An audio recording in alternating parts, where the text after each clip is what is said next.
Certains croyants ne comprennent pas cette vérité ou ne veulent pas comprendre. Un athée qui travaille dur et intelligemment aura plus de résultats et de succès qu'un croyant paresseux. La réalité est simple.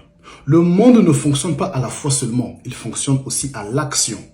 Beaucoup de gens utilisent la religion ou la spiritualité comme un refuge, pas comme un moteur. Au lieu de se demander « qu'est-ce que je dois changer ? Quelle loi universelle je peux appliquer ? Quelle pratique je peux utiliser pour vivre pleinement ?» Ils se réfugient derrière des phrases comme « c'est la volonté de Dieu »,« Dieu a un plan pour moi »,« Dieu va faire ». Traduction simple, « je ne bouge pas, je ne fais rien ». La prière devient un substitut à l'action. On spiritualise l'impuissance pour ne pas regarder la peur, la flemme ou l'ego blessé. La foi devient une excuse propre pour éviter l'effort, pour éviter de se confronter à soi-même. On espère au lieu de construire, on justifie au lieu de se transformer. On prie pour une vie meilleure tout en refusant l'inconfort qu'elle demande.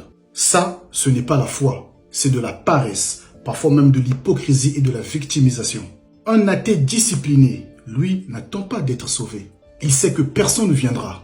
Donc, il bosse, il agit, il doute, il apprend, il tombe, il se remet en question, il recommence. Et la réalité froide, implacable mais juste le récompense. Pourquoi ? Parce que le monde matériel obéit à des lois opérantes, pas à des intentions pieuses. La loi de l'effort, de la répétition, de la compétence, de la responsabilité, la loi de cause à effet. Et ces lois ne se négocient pas.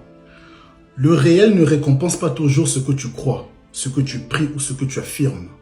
Mais il récompense presque toujours ce que tu fais, ce que tu répètes, ce que tu ajustes.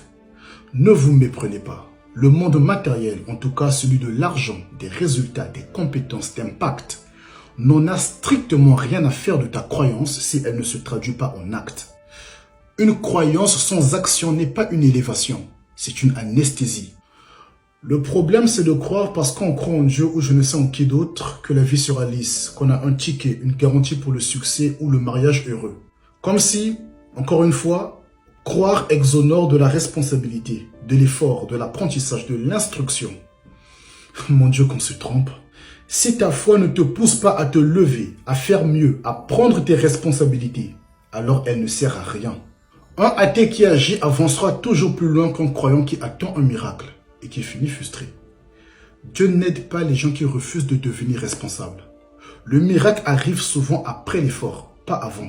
Donc oui, une croyance sans action n'est pas une élévation, c'est une anesthésie. Je n'attaque pas la foi, j'attaque la paresse déguisée en sacré.